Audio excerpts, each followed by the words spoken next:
로마서 13장 11절에서 14절까지 말씀입니다. 로마서 13장 11절에서 14절까지 말씀. 우리 한 목소리로 같이 봉독합니다. 시작. 또한 너희가 이 시기를 알거니와 자다가 깰 때가 벌써 되었으니 이는 이제 우리의 구원이 처음 믿을 때보다 가까웠음이라.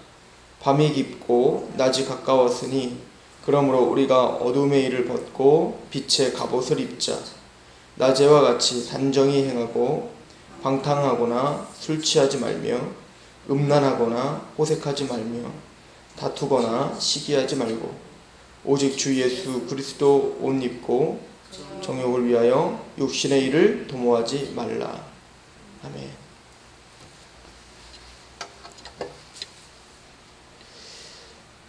또한 너희가 이 시기를 알거니와 자다가 깰 때가 벌써 되었으니. 자다가 깰 때가 벌써 되었다. 바로 부활을 말하는 겁니다. 우리의 부활의 시기가 올 것이다.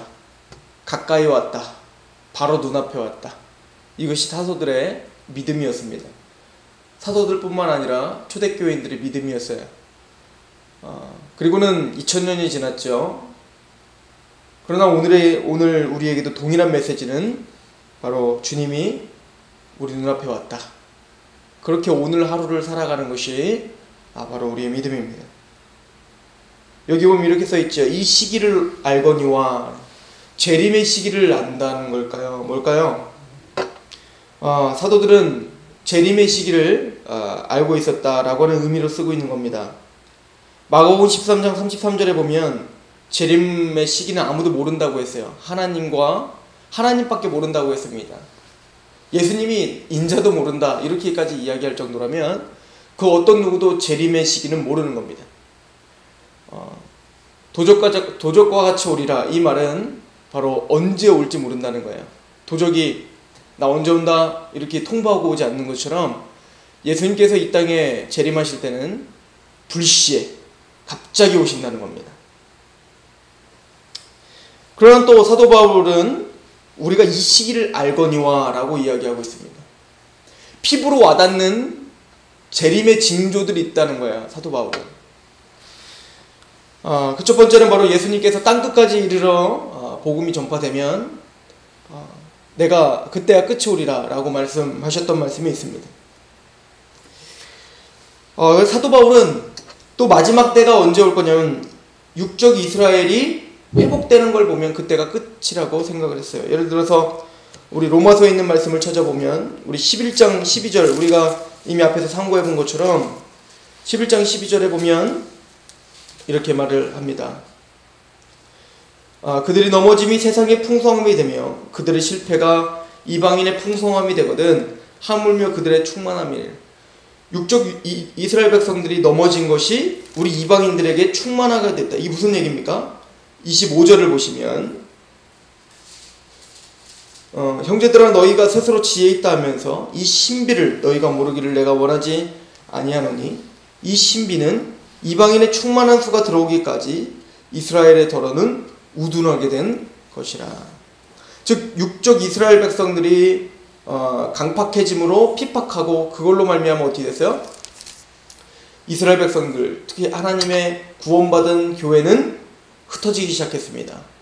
그래서 예수님께서 명령하신 것처럼 너희는 예루살렘과 온 유다와 사마리아와 땅끝까지 이르러 나의 증인이 되라 이렇게 말씀하셨는데 이 사건은 그 당시 예루살렘 교회에서 이루어진 사건입니다. 그래서 사도행전이 바로 그 사건을 이야기해주고 있는 거예요. 예루살렘이 변화됐죠. 베드로를 통해서 5,000명, 3,000명이 변화되는 놀라운 사건으로 예루살렘이 변화가 되고 그리고 온 유대가 예수 그리스도를 믿는 사람들이 생기기 시작했습니다. 그리고는 바로 빌립을 통하여서 어떻게 했습니까? 사마리아가 전도가 되기 시작하면서 이제는 어떻게 됐죠? 더 핍박이 가해지니까 완전히 흩어져 갖고 바울은 유럽으로 그리고 도마나 여러 사도들은 또 아시아 쪽으로 전 세계로 흩어지기 시작을 했습니다. 그래서 어떤 문헌과 또 우리가 역사적인 자료를 보면 도마 같은 경우는 인도, 또 중국까지 다다랐다. 이 정도로 목숨을 걸고 예수 그리스도의 복음을 들고 땅끝까지 이르려고 어쩌든 부단히 애를 썼고, 사도 바울에게 있어서 땅끝의 개념은 바로 스페인이었습니다. 왜냐면 유럽의 끝은 스페인이었기 때문에 그 당시에는 스페인이 땅끝이라고 생각했어요. 그래서 사도 바울은 하나님이 자기에게 명령한 바로 땅끝, 특히 아시아로 가려고 했는데 유럽으로 가게 했지 않습니까? 그 유럽의 땅끝을 보니까 바로 스페인이었어요. 그래서 그 스페인까지 가면 하나님의 나라가 임할 줄 알고 최선을 다해서 달려간 겁니다. 그런데 사도 바울은 지금 보니까 육적 이스라엘 백성들은 복음을 받아들이지 않지만 이 이방인들은 복음이 충만하게 받아들여지고 있는 것을 보고 있는 겁니다. 가는 곳마다 교회가 세워지지 않습니까? 데살로니가, 고린도, 갈라디아, 가는 곳마다 교회가 딱딱 세워지는 겁니다. 가는 곳마다 하나님의 백성들이 몰려들기 시작하는 겁니다. 그때 사도 바울은 직감했을 겁니다. 정말 주의 나라가 임하시겠구나. 주님께서 빨리 이 땅에 오시겠구나. 또 데살로니가후서 2장 1절에 보면 배교가 있은 이후에 바로 이 재림의 시기가 있을 거라고 했는데, 이 배교의 그 위협도 사도 바울은 느끼고 있었죠. 그래서 자기가 개척했던 갈라디아 교회가 율법주의자로 뭡니까? 배교함으로 이단에 빠져버리고 여러 가지 배교의 역사들이 일어나는 걸 보면서 사도 바울은 피부로 직감하기 시작한 겁니다. 또한 대대적인 핍박이 있을 거라고 하는 그 예언대로 이제는 네로 황제와 도미티안 황제가 이제는 교회를 대대적으로 핍박하게 될 것입니다. 이런 정황들을 통해서 사도 바울은 그때와 시기는 알 수 없어요. 언제 오실지 모르지만 이 정황들을 통해서 사도 바울은 그 당시에도 주님께서 가까이 왔다를 실감하며 살았다는 거예요. 그리고는 이렇게 말합니다. 시기를 알거니와 자다가 깰 때가 벌써 되었으니 이는 이제 우리의 구원이 처음 믿을 때보다 가까웠다. 즉 예수 그리스도를 처음 믿었을 때, 예를 들어서 바울 사도가 다메섹에서 예수님을 영접했던 그 순간보다 지금 로마서를 기록할 땐 1차, 2차, 3차 전도여행을 다 마치고 난 다음에 예루살렘으로 복귀하면서 지금 쓴 기록이란 말이죠. 하나님을 위해서, 복음을 위해서 자기의 생명도 아깝지 않게 내던졌던 사도 바울이 느끼기에 벌써 몇십 년이 지났던 예수님을 믿었던 그때보다 지금은 훨씬 더, 왜요? 복음이 지금 왕성하게 전파되고 있는 모습을 보면서 그때보다 지금 더 가까웠다 라고 사도 바울은 더 급박한 마음이 들었던 겁니다. 우리의 구원이 처음 믿을 때보다 가까웠다. 그럼 이 구원을 말하는 건 어떤 구원을 말하는 거죠? 구원은 여러분들 네 가지로 우리가 성경에서는 기록돼요. 첫 번째는 영혼 구원, 두 번째는 육적인 구원, 즉 어떤 질병에서 구원을 받다던가 소경이 눈을 뜬다던가 이런 것은 바로 이런 것도 육적 구원. 그리고 성화의 구원은 우리가 예수님을 거룩하게 닮아가는 것을 우리는 또 성화의 구원이라고 합니다. 그리고 마지막은 영화의 구원, 우리가 거룩하고 영광스럽게 예수님을 닮은 그 영상으로 우리가 자라나는 것인데요. 우리 로마서 8장에 보면 이 구원에 대해서 이미 설명을 했죠.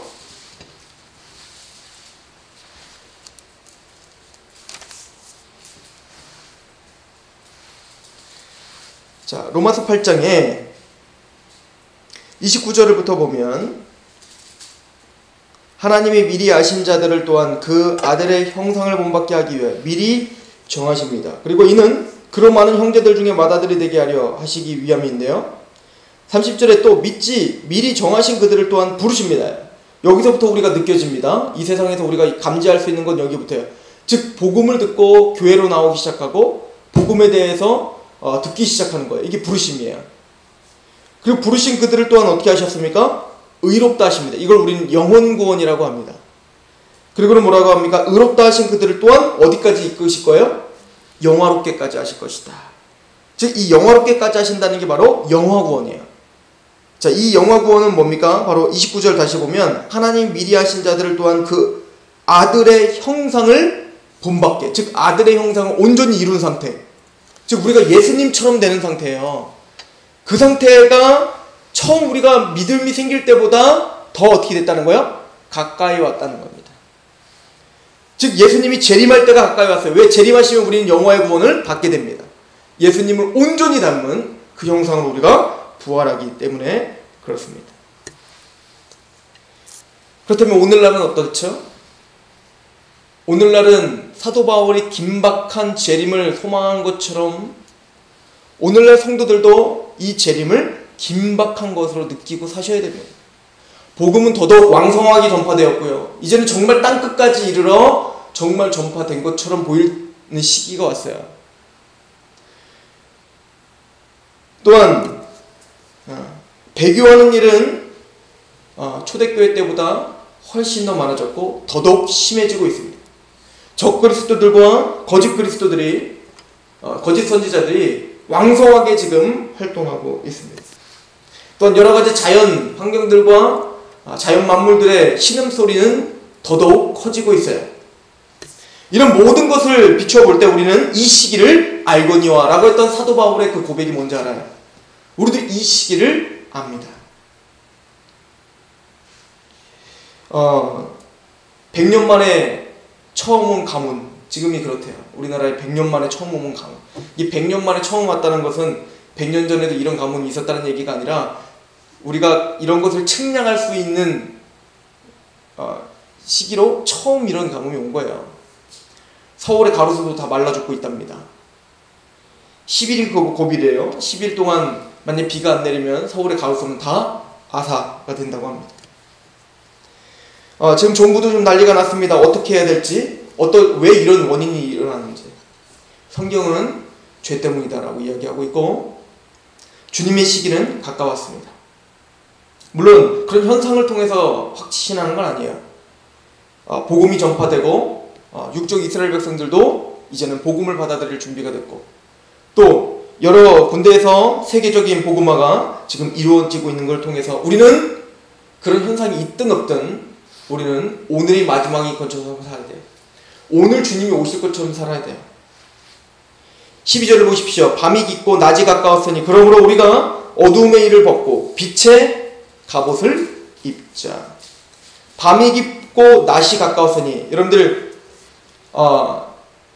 해가 뜨기 직전, 즉 이제 해가 떠오르기 직전이 가장 깜깜하게 됩니다. 그죠? 새벽 미명이 가장 깜깜해지는 거예요. 마찬가지로 주님께서 재림하실 때, 주님께서 재림하실 때가 가까우면 가까울수록 흑암은 더욱더 짙어지는 것입니다. 그 죄성은 더욱더 극에 치닫게 되는 거예요. 왜요? 주님이 오셨다는 증거입니다. 밤이 깊고 낮이 가까웠으니 그러므로 우리가 어두움의 일을 벗고 그러므로 우리는 뭐 해야 된다는 거예요? 빛의 갑옷을 입어라. 낮에와 같이 단정히 행하고 방탕하거나 술 취하지 말며 음란하거나 호색하지 말며 다투거나 시기하지 말고, 즉 우리가 세상적인 거에 너무 매몰되지 말아라. 호색하거나 다투거나 시기하거나 그럴 시간이 없다. 지금 사도 바울은 이렇게 말하는 거예요. 그런 거에 에너지를 소비할 시간이 없다. 세상에 취할 시간이 없다. 14절 같이 읽어볼까요? 시작. 오직 주 예수 그리스도로 옷 입고 정욕을 위하여 육신의 일을 도모하지 말라. 그 육신의 일은 뭡니까? 위에서 설명한 것처럼 바로 방탕, 술 취함, 음란, 호색, 말다투거나 시기, 이런 모든 것들은 바로 육신의 일인 거예요. 그 일을 도모하지 말라. 그리스도의 옷을 입어라. 적극적으로 우리가 어떻게 해야 된다는 거예요? 그리스도의 옷을 입고 그리스도의 말씀대로 살으려고 부단히도 노력하라. 왜? 주님이 오실 때가 가까웠다. 그럼 그리스도의 옷을 입는다는 건 뭡니까? 우리가 빛의 갑옷을 입는 것인데 그 빛의 갑옷이 무엇입니까? 우리 이 말씀을 찾아보고 적극적으로 우리가 재림을 소망하는 하나님의 백성들의 태도가 무엇인지 봅시다. 에베소서 5장입니다. 어두움의 일은 호색, 술취함, 방탕, 음란, 다툼, 시기라고 했습니다. 그렇다면 우리가 주님께서 가까이 오심을 믿고 오늘 빛의 갑옷을 입어야 될 그 구체적인 방향은 무엇입니까? 5장 9절부터 봅니다. 8절부터 시작. 너희가 전에는 어둠이더니 이제는 주 안에서 빛이라. 빛의 자녀들처럼 행하라. 빛의 열매는 모든 착함과 의로움과 진실함에 있느니라. 주를 기쁘시게 할 것이 무엇인가 시험하여 보라. 너희는 열매 없는 어두움의 일에 참여하지 말고 도리어 책망하라. 그들이 은밀히 행하는 것을 말하기도 부끄러운 것이라. 그러나 책망을 받은 모든 것으로 빛으로 말미암아 드러나게 나니 드러나는 것마다 빛이니라. 그러므로 이르시기를 잠자는 자여 깨어서 죽은 자들 가운데서 일어나라. 그리스도께서 너희에게 비추시리라 하셨느니라. 빛의 열매는 모든 착함과 의로움과 진실함. 착한 행실, 의로운 행실, 진실한 행실, 또 착한 언행, 착한 의로운 언행, 그리고 의로운 진실한 언행. 또 착함을 갖고 대인관계를 갖는 것, 의로움을 갖고 대인관계를 갖는 것, 또 진실함을 갖고 대인관계를 갖는 것, 이런 것들이 빛의 갑옷이라는 거예요. 착함과 의로움과 진실함. 오늘 빛의 갑옷을 입으시고 주님께서 오늘 오셨다는 것, 오늘도 오실 수 있다는 것을 감지하시고, 우리는 이 시기를 아는 자들입니다. 세상 사람들은 이 시기를 모릅니다. 그래서 노아의 시대처럼 먹고 마시고 장가드는 것, 육적인 일을 도모하다가 주님께서 심판을 면할 수가 없었던 것처럼, 그런 무지한 시대를 살아가고 있는 우리들이 예수님의 이름으로 오늘 하루를 깨어서 승리하시는 하루가 되시길 소망합니다. 기도하겠습니다. 아버지 하나님, 너무나 감사합니다. 우리를 구원하신 그때를, 그 감격을 다시 한번 기억하며 오늘 하루를 살게 하여 주시옵소서. 우리가 구원받았을 그때보다 주님이 오실 그날은 더 가까웠음을 믿습니다.